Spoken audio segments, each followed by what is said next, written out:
dans le cadre du congrès ANCP Le Havre 2.0, lors de l'intervention de François Muller, il a été demandé aux conseillers pédagogiques présents dans la salle de répondre à une question, à savoir quelle est la question qui les anime aujourd'hui en tant que conseillers pédagogiques. Il s'agit ainsi de faire une consultation rapide des besoins recensés auprès des conseillers pédagogiques afin de capitaliser justement ces besoins et d'en faire une synthèse que je vais donc vous livrer aujourd'hui.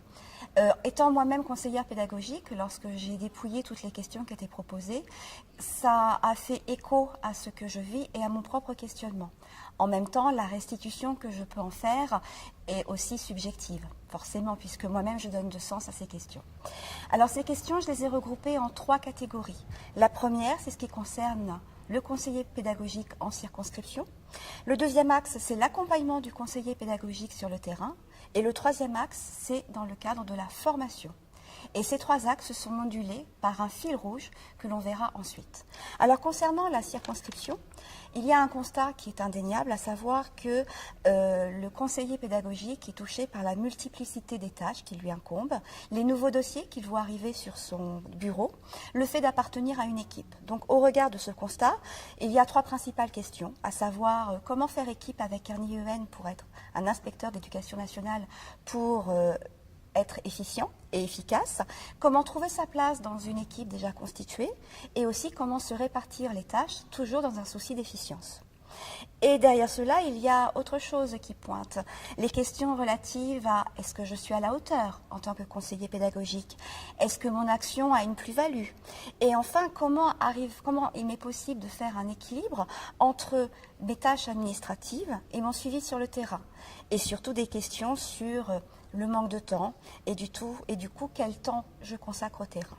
Ensuite, pour ce qui est de l'axe accompagnement, donc le conseiller pédagogique est amené à entrer dans les classes, à faire en sorte que les collègues aient confiance en lui.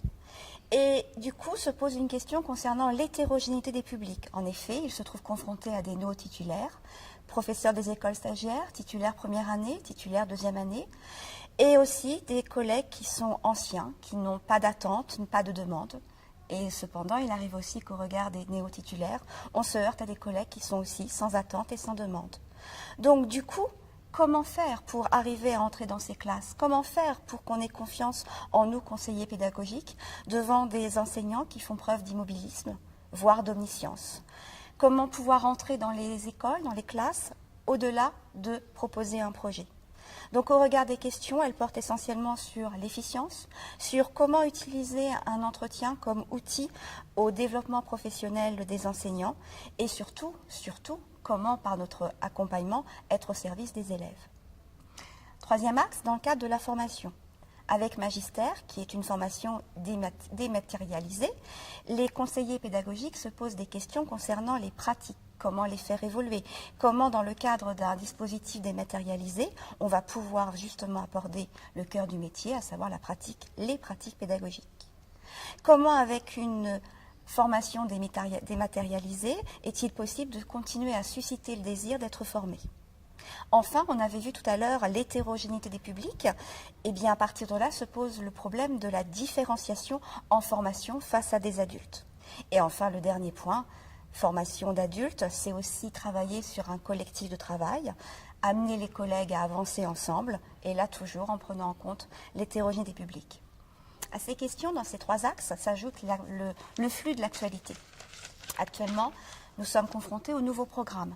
Donc se pose la question, comment faire en sorte que les enseignants se les approprient, comment les amener à changer, comment les amener à faire évoluer leurs pratiques, enfin bref, comment impulser une innovation vers de nouvelles pratiques.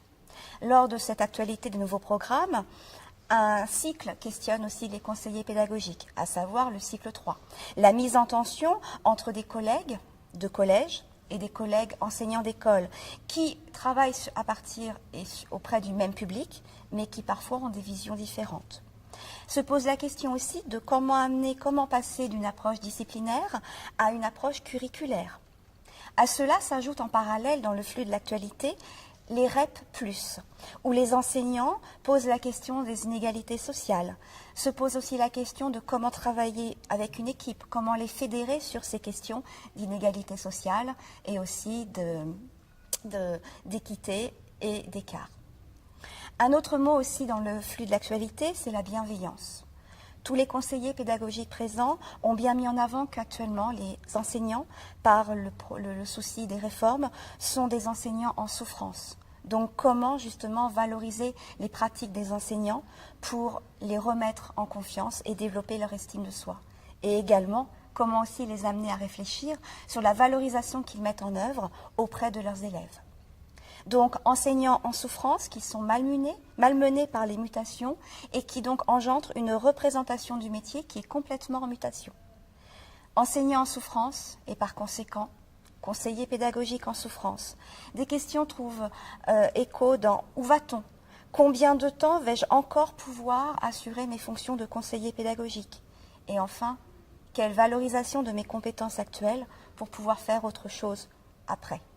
Voilà, donc toutes ces questions qui ont été synthétisées permettront après de partir des besoins réels recensés sur cette centaine de conseillers pédagogiques présents lors de l'intervention de François Muller afin de mettre en place un dispositif de formation.